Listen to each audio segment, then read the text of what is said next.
right, thank you for staying with Daybreak. Let's start that discussion. Like we mentioned, it's about elections integrity. This is coming after EACC pushed the back to the voters and said that they're the only ones who can stop tainted leaders from vying for office. The law does not allow them to stop them because there's a presumption of innocence until proven guilty. So are the electorate naive, or is the system simply designed to recycle the same leaders who have tainted images back into office? At Trevor Mbiji at Citizen TV Kenya, use the hashtag Daybreak. Let me introduce my guests real quick, beginning from my right. Dr. Danvas Makori, NCIC Commissioner, is here. Thank you so much for making time. And on my left, Steve Ogola, Advocate of the High Court, is here. Thank you so much for making time. And Madam Anne Ireri, Chairperson ELOG, that is the Election Observation Group, and also the Executive Director, FIDA. Thank you so much for making time. Thank you, Trevor. Here's what I'm talking about. Let's listen to what the EACC had to say in regards to this conversation, to kickstart this conversation. In enacting this chapter, Kenyans expected that only leaders who meet the integrity threshold should occupy public office. Unfortunately, we continue to witness people assume public office despite facing serious criminal charges, including corruption and economic crimes. A person with a Form 4 fake certificate, and the case is before court, and this case will take 10 years. That guy comfortably will become an MP with that Form 4 certificate. You cannot stop him. Are we getting that point? You cannot stop him. So in the next election, there will be people who will have Form 4 fake certificate, fake degree certificate. They will contest. The EACC, the IBC will have no ground of stopping them. But do you know who is the best person to stop those people? Is the citizen. Unfortunately, that does not happen. Actually, if you look at the patterns, is that most of these guys who have got dubious issues, they're the ones who win the elections. Steve, I'll start with you. Is this a system where the electorate are naive, or is a system like that? Does the EACC have a point by passing this back to the electorate? EACC is right, because you remember the last election, 2017, I think in 2013, they have been red carding some of these candidates, but you know that the decision to red card or to flag out some of these candidates need to be backed by a judicial determination. If you look at Article 99 of the Constitution, it says that one of the requirements, other than the educational, there's also the moral and ethical requirements. We have not defined what constitutes moral and ethical fitness for a leader. But we can deduce that to be able to satisfy the requirement of that law is that, one, you must not have been indicted, even morally, by EACC. If EACC, which is a specialized agency, having reviewed your conduct and maybe your actions, past actions and decisions in public office or previous office, and finds you to be morally and ethically unfit, I think the voters must take it from there. There's a problem of design in the law. If you look at what Article 99, Subarticle 2 says, is that, Subarticle 3 particularly, says that if someone is convicted, let's say, of a corruption offense, and he appeals, that appeal should not, that conviction should then not act as a bar. So EACC is right in saying that we may red card, but ultimately, the power to stop someone from contesting rests in the court. The only instance, Trevor, where the power to stop a candidate, an aspirant from contesting, resides outside the court is if a particular leader has been impeached, like in the case of a governor. If a governor has been impeached, then that fits the requirement, the conditions under Article 99 that says, if you have been found to have abused the office under any law, so impeachment is a finding. So then that one totally locks you out. But any other finding like that of the EACC, for instance, is subject to challenge in court. Once EACC red cards someone and they go to court to say EACC cannot bar us from running until the case has been heard and determined on the merit, then it will be cleared. So in short, the electorate must understand that the test for moral and ethical fitness is basically their own test. They must do what is called social vetting and be satisfied that when they are voting in candidates, they are voting in candidates that are as close as possible to the ideals the Constitution had hoped to produce in a perfect setting. Madam Anne, is that your reading as well? or are the EACC just simply passing blame?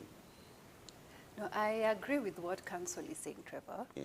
One is that integrity forms a crucial part of a free, credible, and fair election process.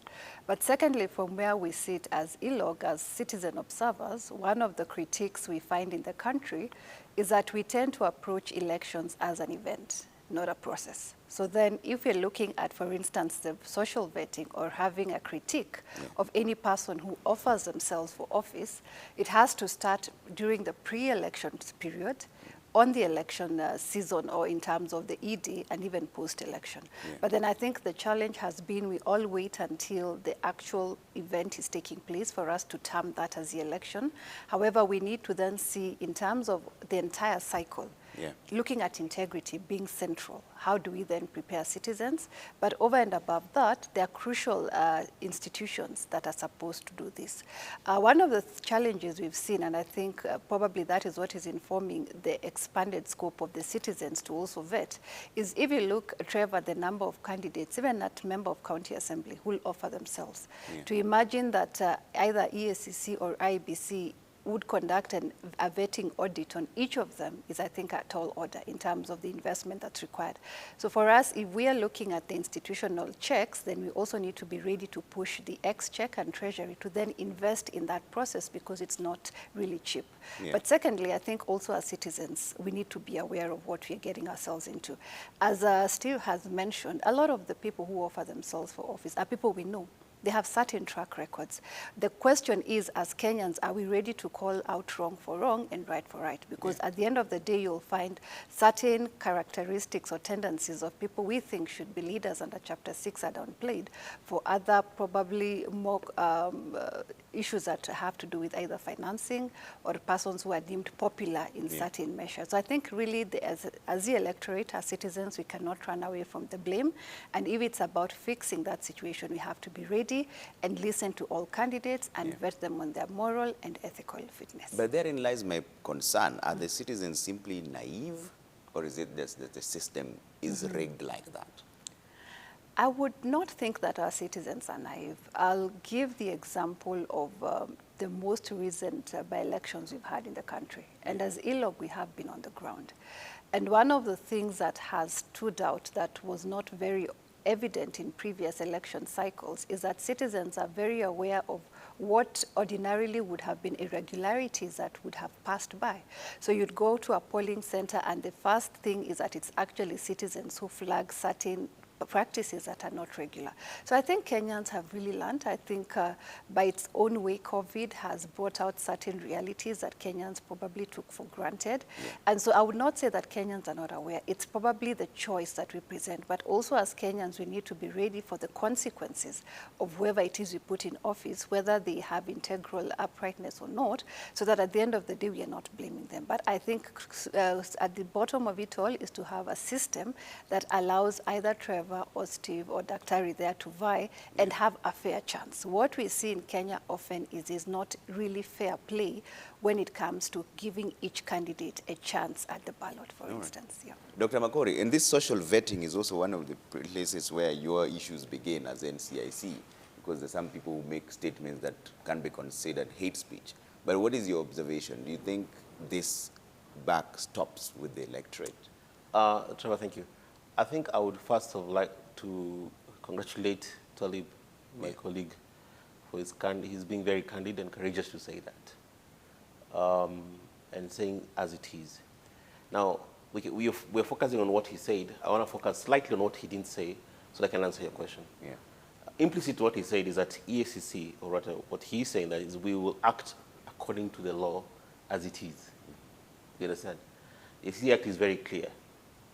So he's saying we cannot go beyond, we cannot transgress our law for the sake of saving you guys, the horrible leaders. So he's saying we will act within the law, within the relation of laws, I hope, and we should be. So the law right now limits us to what we can do, and that's what we will do. So that's implicit in what he was saying, actually. Now, to answer your question, and the big picture is, and I'm glad we have lawyers here, is I think in a preamble, the Constitution says, we the people, it says enable, enact, and we give ourselves, bequeath ourselves this Constitution. Then it says, Article 1 says what? all sovereign power is with who? With the people. Yeah.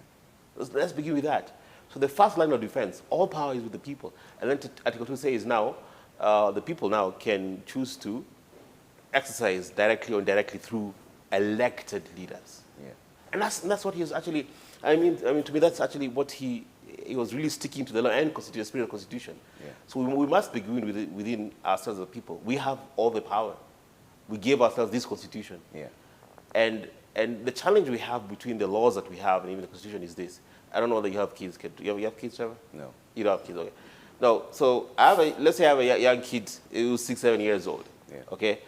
And he takes and gives himself a key to a Ferrari, Enzo, okay? That's a very powerful car. Yeah. Now, is he mature enough to handle that car? It's a good car, but has he got to a place where he can handle the car? That's where we are, I think, as a country, to give an analogy which is might not be perfect. Yeah. So for me, we gave up the Constitution because we say we give ourselves the Constitution. And were we mature enough as a people, Yeah.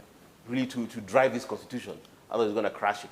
And that's the question. So back to what the Councillor said in Yeah. terms of social vetting, and then where we even come in, you see it all the time.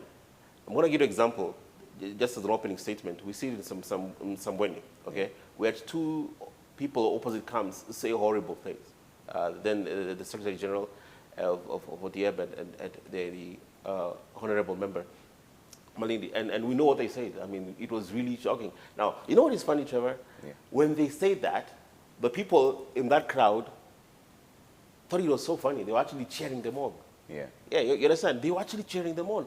Now, is it an issue of the moral conscience was suspended? Because the next day, these are the people who say, well, yes, we need to do something. Yes, we need to do something. You understand? But I will stick to what he said, and yes, this is a sister commission, Yeah. where we're in a multi-agency task force on matters election, actually, as a matter of speaking. And I back what he said. So we act within the law, and sometimes say that we are weak. No, it's not. It's just how the law is set. Mm-hmm. So can we do more things? Yes, we should do. But the responsibility, even in our Constitution, is upon the citizens. That's exactly it. It's very clear, and we're going to change that. Yeah. Definitely. Steve, are we just not mature enough as a people? No, let me just be a bit sympathetic and understanding the electorate. Let us understand how Kenya's electoral system works. You see, the electorate of the voters only select or elect voters from a list provided at the ballot. Yeah. This pool of candidates is supplied by political parties, which means within the meaning of Article 4 of the Constitution, which designates Kenya as a multi-party democracy, political parties have a huge influence on who gets elected because they supply you the list. You cannot elect outside the list that has been supplied by political parties, of course cleared by IBC. If political parties conspire to provide a list of bad choices, do you really have a choice, even though you have a choice? Because at the end of the day, after every 5 years, we have to have leaders. Yeah. If ODM, Jubilee, UDA presents candidates that are really, really bad choices, people with tainted moral and ethical fitness, even if the electorate have the courage and conviction to do the right thing in a bad context still produces a bad result. You get? There's some window, some wiggle room, which the people may utilize, and the Constitution anticipates that you may have good candidates who may be rigged out within the political party system to run as independent candidates. But again, that requires a very sophisticated and properly sensitized voter. Yeah. Because the influence of political parties in this country is so deep and so wide that an individual voter may not be able to have the capacity to make a decision to elect an independent candidate.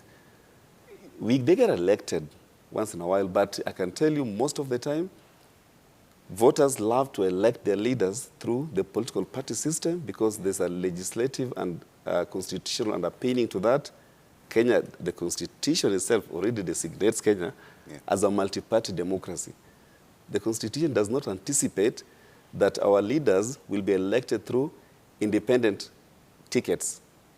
The Constitution is deliberate that we must elect them through political parties. Yeah. And political parties are controlled by party leaders who then influence who becomes the candidate. So I think there's greater need to revamp internal party democracy so that good candidates have a fair fighting chance within the party system. Okay. You know, then if you present two good candidates, if you're running, and we are running, and ESCC looks at our records and is satisfied, they can't red card you, they can't red card me, they can't red card Anne, and so on and so forth, then the voters have a good choice. Yeah. You know, you're choosing between good choices. You're spoiled for choice, literally. Yeah. But if I'm tainted, you are tainted, Anne is tainted, Dr. is tainted, at the end of the day, you're going to have leaders. Yeah. But you're selecting from a poisoned pool. It's difficult to blame the voter. You have to look at it that way also. Is that a perspective that you think works? And is it the sensitization that has then failed? Do the electorate know what they're looking for? At the end of the day, Trevor, I think in terms of one, civic education, awareness creation, and empowerment of citizens, it has happened to an extent, which we laud.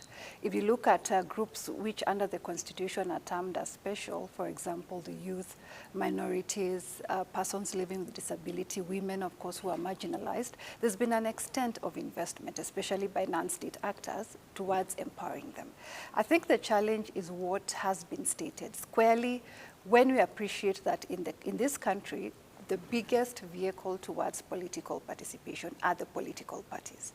But sadly, we are seeing, which is, I mean, if you speak to the registrar of political parties, she'll tell you she's shy of 1,000 parties that have been registered in Kenya. Yeah. So the first question we'd ask ourselves is, in a country of a population of 50 million, why do we need 1,000 political parties? And do they serve the purpose that they're supposed to do? And if you vet carefully, you'll honestly see, one, there's an element of commercialization. Two, the fact that, and we are seeing it now, every 5 years, parties have to start re-emerging or reforming. What does that mean in terms of the institution of the political party? Because it takes a while. If you look at democracies that have advanced a bit than ours, so whether, not that they're better off, but in terms of them having systemic mechanisms, parties such as the Democratic Party in the US, the Republicans, have taken decades of growth. And the beauty is, just like any institution, when you have invested time and years, it means the internal structures have also come of age. One of the biggest challenges we find, especially now with the larger political parties, is that there'll be a lot of unwarranted competition. Competition that will not be fair to people who don't have as much money, young people, women, and even minorities. So at the end of the day, you find the political party primaries are characterized, for example, by so much violence, so that if you're a good candidate, but you're a young person and you don't have the economic willing, it's very easy for you to be rigged out. Secondly, we've not invested and critiqued the internal political party dispute resolutions, where you find it's always a fiasco that people don't feel I'll be given a fair hearing or a fair chance. So at the end of the day, by design, because you've not invested as a country well, as citizens we've not put the political parties to task, then you'll find we have a flawed system to start with. And it's right to say that one of the biggest things that political parties chase is the financing that comes. And you know, especially a year to elections, we can see what's happening because the political financing is out. What happens in 2023? Will we see the same formations after the elections? So that's why we are saying we need to move beyond, even for citizens, to view elections as a process, not an event. It does not end on the 9th of August, 2022. There is work before and there is work after. And if we look at reports, for example, starting with the Kriegler's report, observation reports by missions in 2013, 2017, there are systemic amendments and reforms that we need to have taken place in the country. Sadly, what we find is, for instance, even with political parties and the key institutions, we start introducing amendments very late in the day. Look at our IBC, for example. It's barely constituted 12 months to an election. So these are some of the questions we need to ask. Really, if we are aiming for integrity, credibility, fairness at the ballot, then we really need to be serious as a country and start early in the day. And of course, our political parties, by design, are beneficiaries, so to speak, of at times when things don't work. So they won't make the loudest noise. So those are some of the questions that we need to ask our citizens and provide platforms which the media plays a crucial role, so that whether you're a citizen in Hispania or in Nairobi, or in Kilifi or Tana River, you have the fair opportunity to ask these crucial questions, to get answers, and to understand what really the electoral process means in a manner that is simple for you. Okay. Yeah. Dr. Makori, and I know you launched a strategic plan recently. What is the plan for civic education specifically? Actually, that's a major component and pillar, for lack of a better word, on our plan. And because we see the gap, and I really agree with you. I really agree with you on civic education, and we see that gap, and to that extent, in terms of just apart from being a plan, let me just explain to you a major component of that, in the sense that I was in Mogadishu about a couple of months ago, and it was part of a multi-agency task force on civic education between NCIC, IBC, and RPP. And behind the scene discussions we were having is exactly what you just said right now. Because we told them, I mean, you have a very essential role to play in terms of who you allow to run in this place. And then you always pass the back to IBC, and IBC is caught between a rock and hard place. Yeah. So what we did, not just in the civic education, is come together as multi-agencies and see those loopholes that are there, because we acknowledge they're there, and people take advantage of those loopholes, and it's a fact. Yeah. So I think for me, let me just put it this way before I just break it down, so you can understand how civic education can work and should work properly. See, the reality also is the political parties are also a reflection of the population and the consciousness of a nation. Yeah. And that's just how it is, because in as much as what has been said is true, in reality, when it comes to the ground, if the party that I belong to, for lack of a better word, has a candidate, and the candidate is bad, I'm going to vote for that candidate because he belongs to my party. Yet there's a candidate who is good, and we've seen, even in the past elections, whereby it's a very clear choice, night and day, between the two candidates. Because in that region, in that city, in that county, that party has a majority, is a dominant party, they will choose a candidate. It has happened so many times over here. So what we are saying to the people, especially in civic education, is listen, you make a principled choice, okay? Because I think that was very clear. People-centered, issue-based politics, okay? And I'm glad that the current conversation right now is egging towards now issues and policies. Yeah. So we are telling the populace, listen, forget about who you like, forget about who belongs to your tribe or ethnic group, forget about the party your party that you like. The question is, the person that you elect will affect your life tremendously. So you better elect on principle rather than based on the party like. So that's a critical component of our strategic plan, especially in civic education. And not just a strategic plan, we also launched in December the election roadmap. Okay, and it's two-tiered. So the top tier is engaging political parties. Yeah. We're having a symposium calling all of them together, all the leaders, and it will speak exactly what they have said right now. But the second tier actually is grassroots engagement, engaging a citizen, engaging the electorate to say, you know what, guys, you can't do something over and over expect different results. You choose the bad leaders, you'll have a bad life. So you keep on complaining and whining, that's responsibility for what's that. All right. Ogola, what is that one thing that you think, legally speaking, should be tweaked so that certain institutions are given more power, say the EACC, NCIC, for example? Because they have all these things. There's a list of shame. They mention people left, right, and center, but has no impact. If you're looking for what you may consider as instant coffee solutions, then amend the Constitution and give EACC teeth to bite. If you give EACC the power to disbar someone from running from office, and that decision may not be subject to review, then it's fine. You know, the thing is this. Generally, the law is against ousting the courts from having jurisdiction or intervention in certain decisions. But there are instances, for instance, even in commercial matters arbitration, where it's the outcome of that arbitration is final, may not be reviewed on the merit, maybe on the process. So if you give EACC the power to vet and disbar candidates who are found to have not met the requirements under Article 99 on educational, moral, and ethical fitness, then that's a huge relief. But you cannot approbate and reprobate moral fitness at the same time. You know, you want it, but you don't want to give EACC, which is the expert body, the power to do so. Let's be honest around that. The other way, if you don't want to change the constitution, is then to stagger sensitization. And let me tell you, Trevor, you know, we ignore party leaders a lot. Nobody talks to them.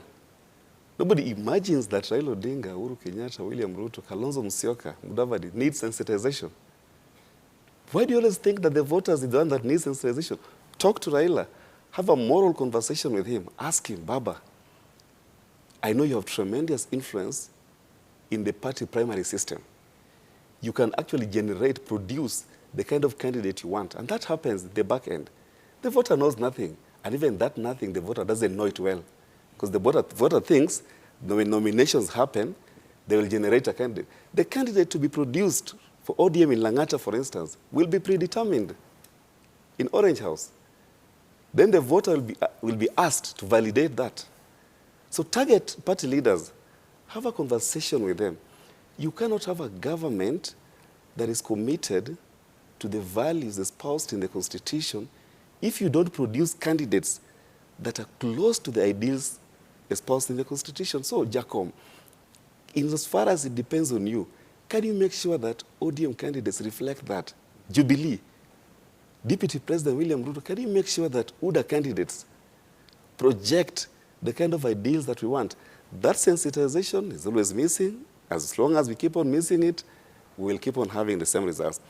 Where the voters come in, and I think I would like voter sensitization to target low-hanging fruits. Trevor, we keep on delegitimizing and bastardizing IEBC. Do you know in India, the electorate are the greatest supporters and defenders of the Electoral Commission. It's a very huge population, greater than the whole of Africa. Have you ever heard about post-election violence in India? Because they have trust in the Electoral Commission. And you know, does it even matter that IBC is doing the right thing? If the right thing or the wrong thing is about perception, IBC is always right in the minds of the public if the public think it's right. And IBC is always wrong if the public think it's wrong. Doesn't matter what the reality is. You know, your version of the truth. This is my truth. Don't disturb my truth. You have your truth. Stay with it. We're not factual.